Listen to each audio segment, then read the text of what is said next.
Madhava Kunjavi Hari.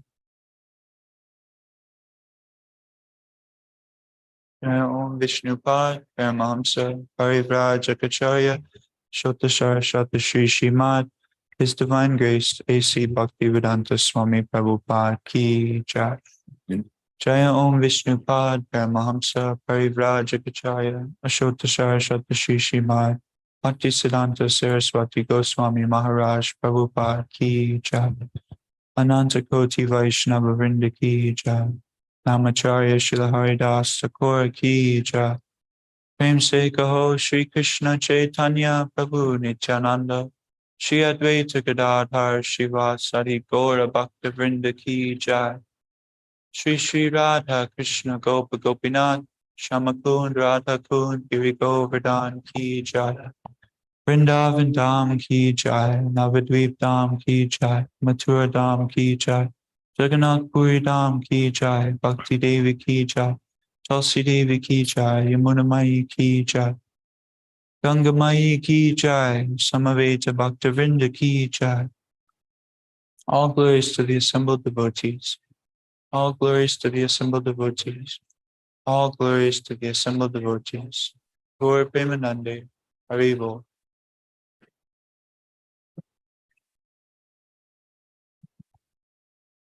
Om Namo Bhagavate Vasudevaya. Namo Bhagavate Devaya. Om Namo Bhagavate Vasudevaya. Namo Bhagavate. Om Namo Bhagavate Vasudevaya. Namo Bhagavate Devaya. A reading from Srimad Bhagavatam, second canto, fourth chapter, 24th verse. Speak. Chapter entitled The Process of Creation. Does the board say text 24 today? 25. Okay, great. Text 25. Like, Hey Todd. Yeah, I can try. This stand is broken, so it keeps moving. Hey Todd. Eva. Atmabu. Vajan. Naradaya. Viprecha.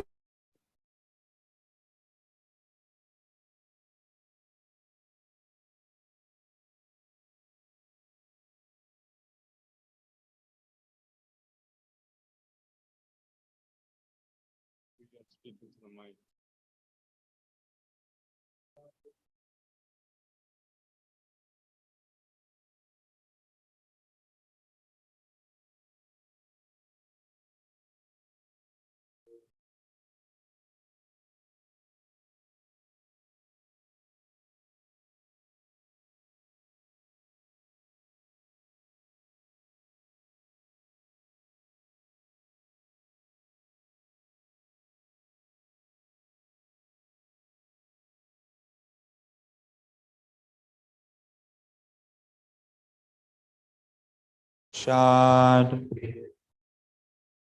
Yad aha harir atmanaha. Eta divatma burajan. Naradaya viprichati. Veda garbo yadat shakshad. Yad aha harir atmanaha. Itadevatma Bhurajan. Etadevatma burajan. Naradaya Viprachate. Naradaya viprichati. Vedagarbho Bhyadat Sakshad. Veda garbo yadat shakshad. Yadaha Hariratmanaha.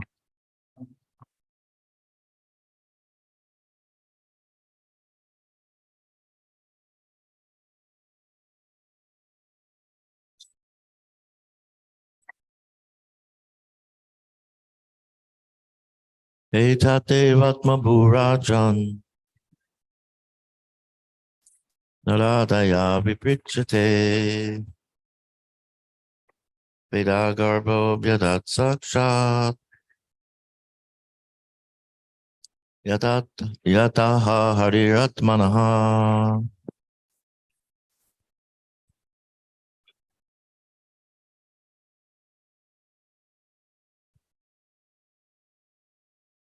Etadevatma Burajan Naradaya Viprichati Vedagarbo Vyadya Saksat Yadaha Riyatmana Etadevatma Bhutarajan Naradaya Viprechate Vidagarbo Vyadyat Saksad Yadaha Harir Atmanaha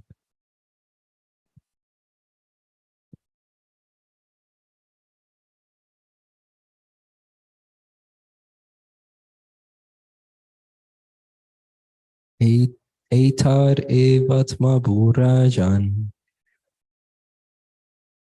Naradaya Viprichate Veda Garbo Vyadat Sakshad Yad Aha Harir Atmanaha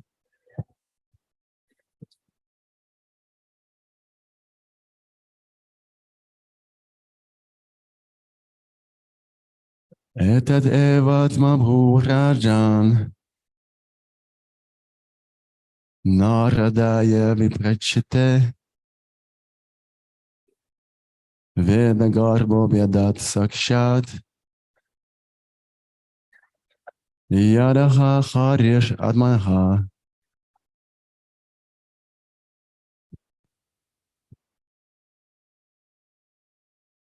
Etadevatma Burajan Naradaya Viprichate Vedagar Yadad Saksha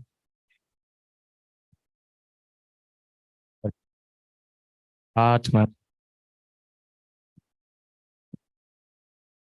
Etadevatma Burajan Naradaya Viprichate Veda Garbo Virat Sakshan Yadaha Haratmanaha Etadevatma Burajan Naradaya Viprichate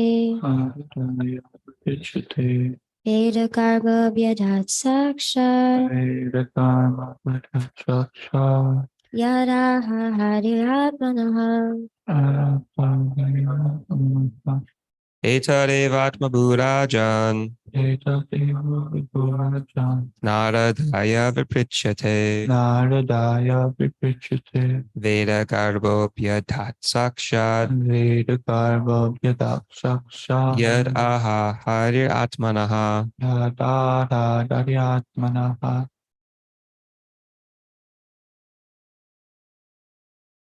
Is that everyone? Okay, try. Etat on this matter. Eva, exactly. Atmabu, the firstborn, Brahmaji, Rajan, my dear king, Naradaya, unto Narada Muni, Viprichate, having inquired about it from Vedagarbha, one who is impregnated with Vedic knowledge from birth. Abhyadat, apprised, Sakshat, directly, Yat Aha, what he spoke, Hari, the Lord, Atmana, unto his own, Brahma. Translation and purport by His Divine Grace, A.C. Bhaktivedanta Swami Prabhupada, Srila Prabhupada Ki Jai. Translation: My dear King Brahma, the firstborn, on being questioned by Narada, exactly apprised him on this subject, as it was directly spoken by the Lord to his own son, who was impregnated with Vedic knowledge from his very birth. Purport: As soon as Brahma was born of the abdominal lotus petals of Vishnu, he was impregnated with Vedic knowledge, and therefore he is known as Vedagarbha, or a Vedantist from the embryo. Without Vedic knowledge,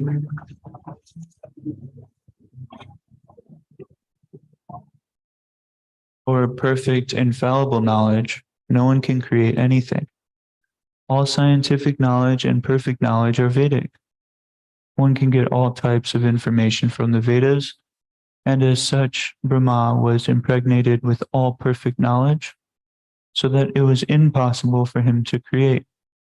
Thus, Brahma knew the perfect description of creation, as it was exactly apprised to him by the Supreme Lord Hari.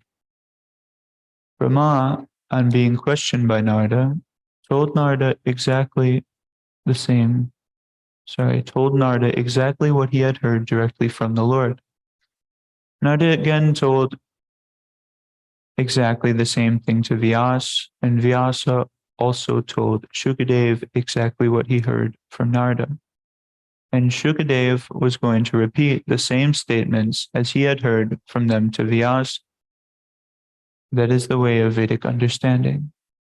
The language of the Vedas can be revealed only by the above-mentioned disciplic succession, and not otherwise. There is no use in theories. Knowledge must be factual. There are many things that are complicated, and one cannot understand them unless they are explained by one who knows. The Vedic knowledge is also very difficult to know and must be learned by the above-mentioned system, otherwise it is not at all understood. Shukadev Goswami therefore prayed for the mercy of the Lord so that he might be able to repeat the very same message that was spoken directly by the Lord to Brahma, or what was directly spoken by Brahma to Narada. Therefore, the statements of creation explained by Shukadev Goswami are not at all, as the mundaners suggest, theoretical, but are perfectly correct. One who hears these messages and tries to assimilate them gets perfect information of the material creation. Thus ends the Bhaktivedanta purports of the second canto, fourth chapter of the Srimad Bhagavatam, entitled The Process of Creation. Translation again is, My dear King, Brahma, the firstborn, on being questioned by Narada, exactly apprised him on this subject, as it was directly spoken by the Lord to his own son, who was impregnated with Vedic knowledge from his very birth. Guru Maharaj, would you kindly speak on this verse if you desire?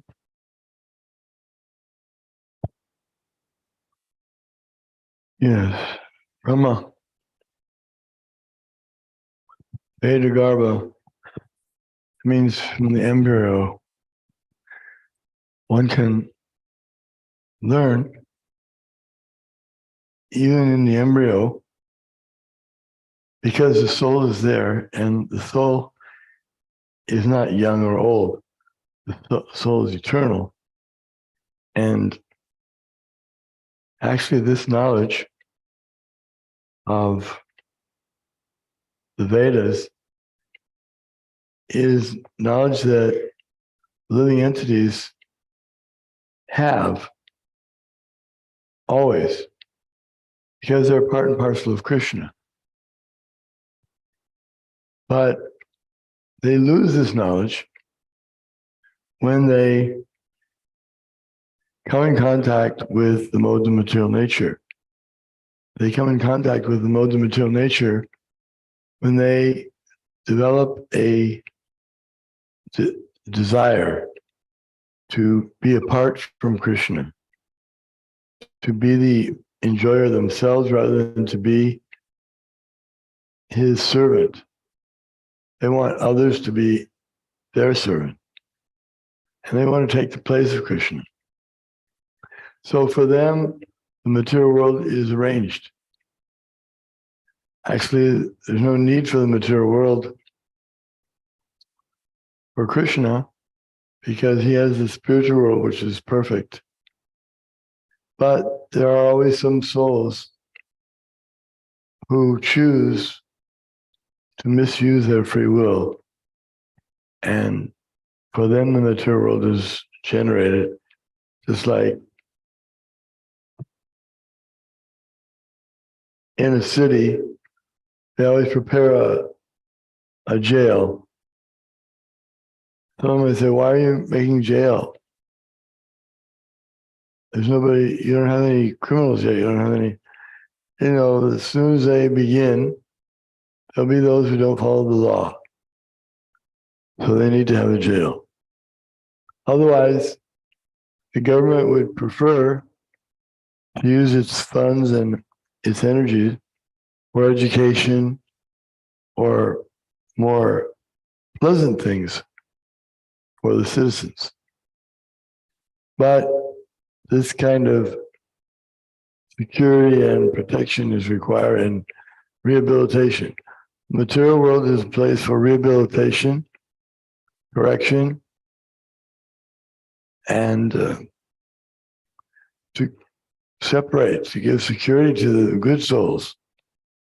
Just like Krishna said, or shall we say the healthy souls. No such thing as good or bad exactly, because all the souls have they're coming from Krishna, who's all good. But they don't become bad, but they can become influenced by the material energy. Like a person, his natural state is to be healthy. But if he comes in contact with the germ of some disease, then he can be infected. So Brahma is the first created being. That means even Brahma has some desire to be the Lord. In fact, he has a big desire to be the Lord, but he's very pious. The soul that takes the body of Brahma is not an ordinary. He's ordinary in the true sense. Everyone has that potential. But he's extraordinary in that it's so rare to find someone who has such qualifications to be the engineer of a whole universe, to have such Vedic knowledge that can lead one to self-realization and to be entrusted as the first being in the universe and act as the father or grandfather, Pitamaha, of the universe for all the living entities. Those who like to arrange families, they like to follow in the footsteps of Brahma. He's the father of Narad Muni and Daksha, so many sages. And then they become Prajapatis also, proliferating living entities in the material world. So everyone likes to know about creation. Prabhupada's explaining that in the purport, that naturally we like to know about how the universe was created.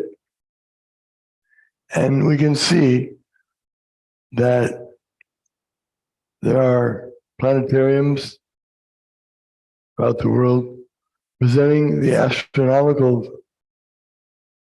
theories of how the universe came into being.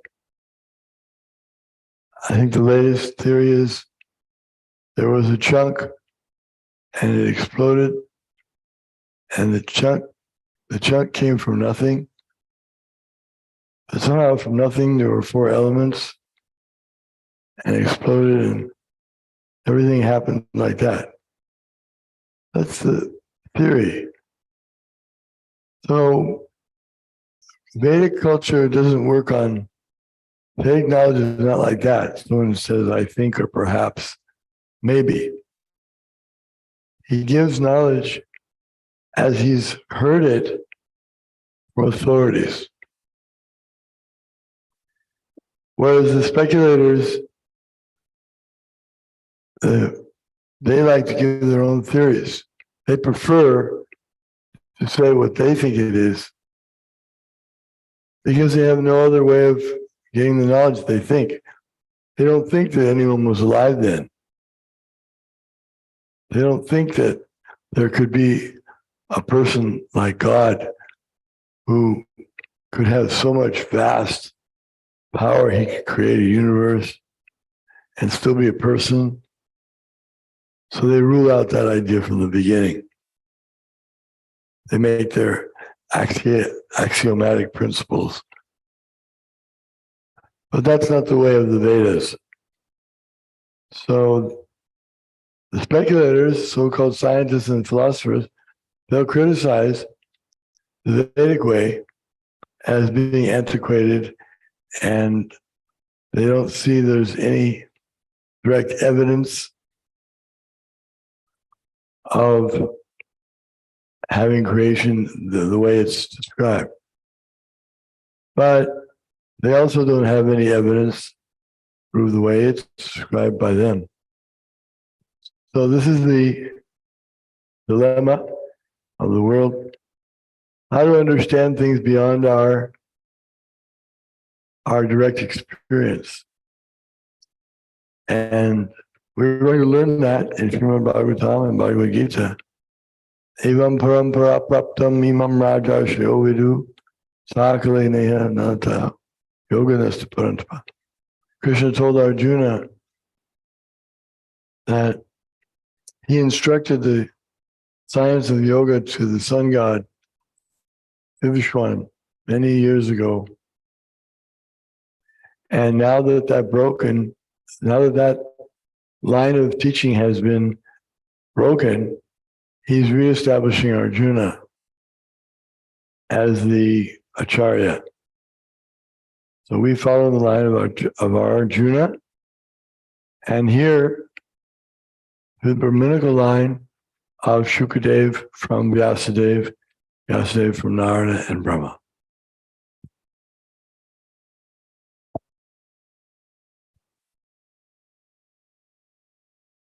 Thank you, Guru Maharaj.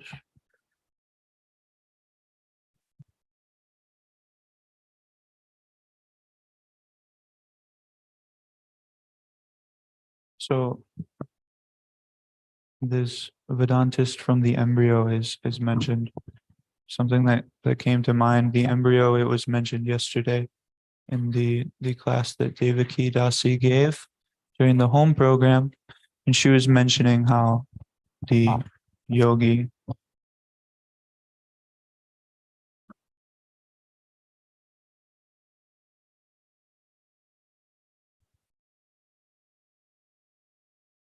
atava yoginam eva kule bhavati dhimatma.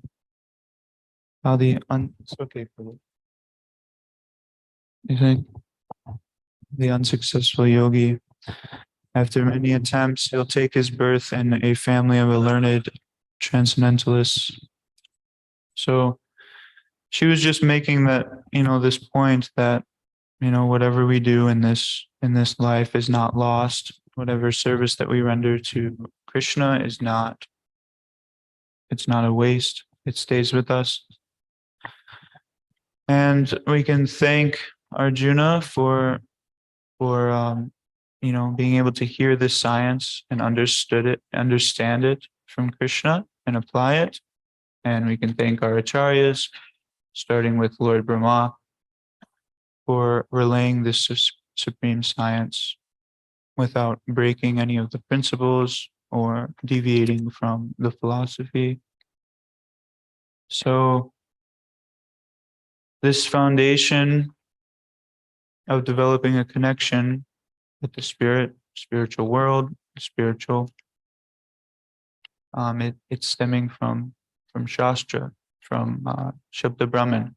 The Srimad Bhagavatam, it is Shabda Brahman, it's bona fide, it's the pastimes and the personalities in relation to the Lord and creation, and answers all of our questions. So if we are in a thoughtful and submissive mood, and we spend enough time with the Shastras, we become fortified with jnana, and we actually develop Shastra Chakshus, our vision, and the way that we see things, they start to reflect from Shastra. And in that way, we are able to start to understand Krishna's pastimes. So it's essential for us to understand the first 9 cantos of the Bhagavatam before moving on. So Krishna, he describes in Bhagavad Gita how a person with true knowledge, he's aware that he's not this body, and he thinks that I have nothing to do with this body, and that all the activities that are going on within this body, that it's a whole nother world that I'm actually not a part of. I'm actually independent from the actions that's going on within this body. He's situated in a state of the witness, Shashikva, the witness. He's mainly just witnessing the activities that go on, and he's knowing that Krishna, he's in control and he's sanctioning all of these things, and these things, this body, it just goes on like a machine. So one has to be faithful and invested enough in his heart to understand that he's not this body, and that the workings of the body he actually has nothing to do with. And then you start to be able to see that there is, a difference between ignorance and transcendental knowledge. And that which is stemming from ignorance is that in relation with thinking that I'm this body, or I'm this conception of who I think I am this false ego, I am this mind, like that. So we understand that, everything has a consequence, or everything has a reaction. So this is known as the law of karma. You start to understand this too. The more you read these Vedic literatures and how the inner workings of karma go on, there's subtle laws and there's gross laws. Mainly, whatever we're doing in this world, it carries with it some reactions or some implications. And the person who takes up this process very seriously, he is interested in no longer creating more reactions for him to have to undergo in the future. So somebody who has taken up this path, he actually gets to a point where he's no longer accumulating any more karma by the way of his living. And in that way, he's no longer bound by the material nature. And hopefully he can start to train his mind to be able to think of Krishna at the time of death, which is a very important moment of life. It's actually, all of life is meant preparing for death. Somebody who's not properly prepared for death wastes his life, in a sense, because if you're not prepared for death, if your mind is uncontrolled, you'll think of anything, and then you'll just take your birth as that. So it's very important that we use this rare opportunity to prepare for the most important time of our life, time when we actually have a chance to go back home, back to Godhead. Krishna in the spiritual world is just a thought away. All we have to do is think of him. It's easier said than done. That's why devotees spend their entire life trying to think of Krishna, and then they come to death and they think of their wife or they think of their child and take another birth. So it's not too easily achieved. And the standard of purity is very high. But Srila Prabhupada, he did his best to try to simplify it as much for us fallen, conditioned Kali Yuga malechas. And he tried to make it easy for us to go back home, back to Godhead. He said, follow the 4 regulative principles and chant 16 rounds of Harinama Japa every day, and your success is guaranteed in anything you do. Shri Shri Gaura Nitai Ki Jai. So it's mentioned that Maharaj Parikshit, the Bhagavatam is said to be like nectar, and the sages or the hearer of the Bhagavatam, he actually drinks the nectar through his ears. So this is a very special kind of beverage that we're relishing right now. A beverage that's actually not tasted with the tongue; it's tasted through the ears in a transcendental way. And what I thought is interesting is it's talked about in some of Prabhupada's purports in the Bhagavatam that Maharaj Parikshit, he got himself into the situation of being cursed by being thirsty in the first place. He was thirsty, he was in the forest, he was wandering, and he wandered about to a rishi's hermitage, I should say. And the sage was in trance, and the sage didn't show him respects. His visitor respects. He didn't say, "Oh, how great are you, Maharaj Parikshit? Welcome, welcome." He was in trance, so he got subtly offended, and then he was cursed. He was cursed by a Brahmana boy. So these Brahminical curses, they have a history and they have some validation. Back then, when the Brahmanas were pure enough, there was something as like rightful speech, or their speech, it carried a significant weight to it. We maybe can perceive that for some very pure devotees today, but this is a different time where everyone was much more pure, so their speech, it carried a little more potency, just as if a judge is like giving a sentence to somebody and they sentence him to a lifetime in prison, and then the judge hits the mallet on the table, and that's it. The guy gets taken away. That's some pretty heavy speech.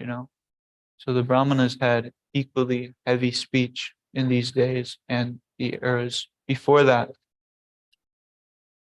And so he was cursed because he was more or less, he was thirsty, and he made some offenses because he wasn't greeted when he went to this hermitage.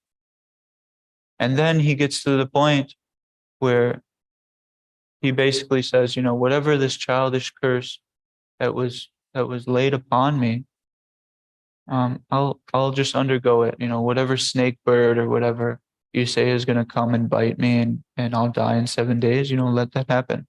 Whatever, let me just hear Bhagavatam and soak up that nectar. And Maharaj Parikshit, he's able to sit and hear Bhagavatam for 7 days straight without any food or water or breaks or any rest. He's just fully absorbed, fully satiated.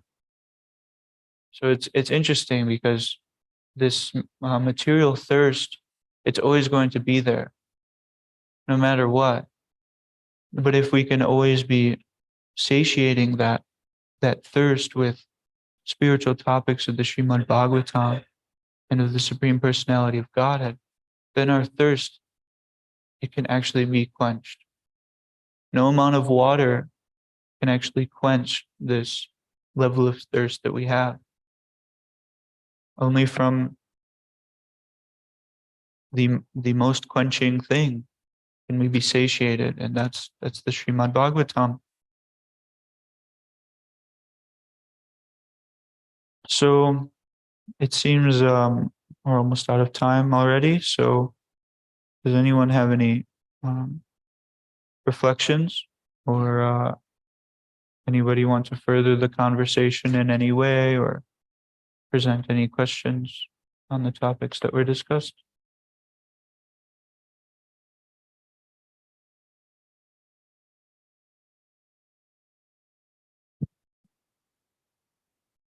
Hare Krishna. Thanks, Prabhu. Just wanted to mention that I don't think that you had mentioned it that Maharshi Parikshit placed the a dead snake around the sages like a garland.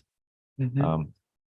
And so that was and then the son Shringi saw that someone had placed a dead snake around his father, and so that's why he cursed him. Yeah, great. Thank you, Prabhu.